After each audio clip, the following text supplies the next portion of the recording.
ये हमने LM317 का वोल्टेज कंट्रोलर है, जिसके ज़रिए हम यहाँ पे इसके अपेरेंटली ओपन सर्किट पे 18 वोल्ट्स आ रहे थे हमारे ट्रांसफार्मर की सप्लाई के। हमने इसको पहले स्टेप डाउन किया है 9.18 वोल्ट के ऊपर। ये जो एटमाइजर का सर्किट है ये 3.7 टू 12 वोल्ट तक ये ऑपरेट हो सकता है। 3.5 वोल्ट के ऊपर तो हमने ऑपरेट करके देखा है, इसकी अच्छी खासी लिस्ट है। अब देखते हैं कि मज़ीद इसके इंक्रीज़ करके इसके वोल्टेज को, तो इससे हमें पता चल जाएगा कि इसकी मैक्सिमम 12 वोल्ट तक पहुँचते हुए इसकी क्या इसकी कारकर्दगी है। अभी है कि इसके कनेक्शन हम इसके साथ करेंगे अभी।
ऑपरेट करेंगे।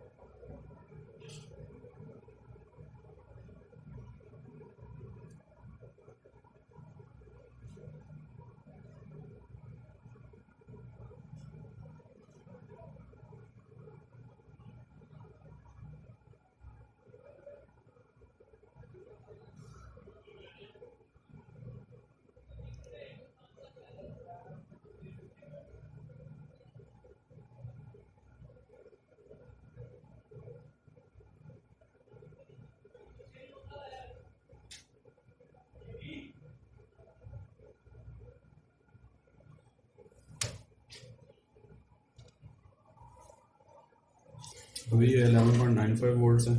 इसके ऊपर इसको चेक करते हैं इसकी आउटपुट क्या आती है।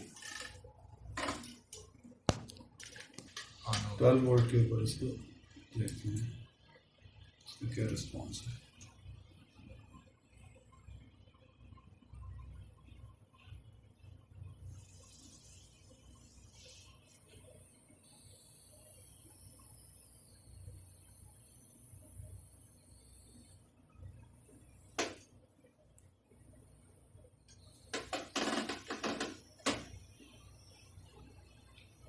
सेफ एंड पे यही है कि ये 9 वोल्ट पे इसने मैक्सिमम दिया आउटपुट, 12 वोल्ट पे इतनी अच्छी आउटपुट नहीं दे रहा।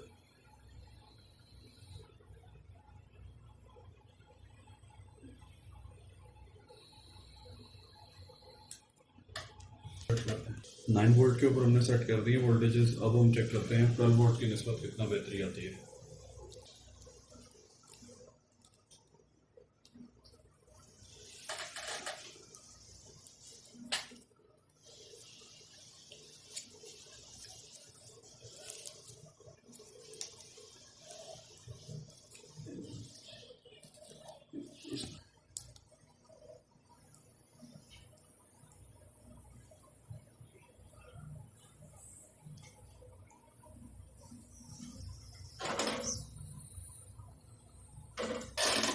नेक्स्ट की बेहतर अमाउंट है 9 वोल्ट पे।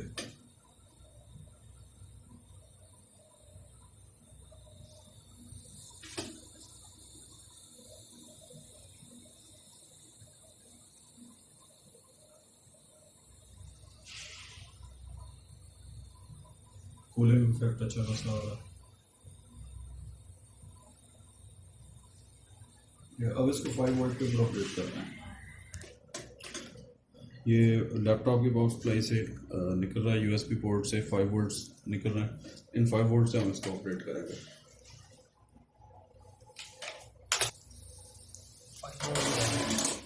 और इससे हमें ये पता चला कि 5 वोल्ट पे इसकी मैक्सिमम आउटपुट है। बेहतरीन वर्किंग इसकी 5 वोल्ट के ऊपर होती है। ये बड़ी गुड न्यूज़ है। 5 वोल्ट पे मैक्सिमम अपनी एफिशिएंसी में ऑपरेट होता है। ये 9 वोल्ट पे और 12 वोल्ट पे इतनी ज़्यादा एफिशिएंसी इसमें नहीं आ रही, इतनी स्पीड नहीं थी वेस्ट की जितनी 5 वोल्ट के ऊपर है। और 5 वोल्ट बेहतरीन वोल्टेज है इसको ऑपरेट करवाने के लिए 113 किलोहर्ट्ज़ के एटोमाइजर के लिए। और ये 20 mm का है, इसका डायमीटर 20 mm।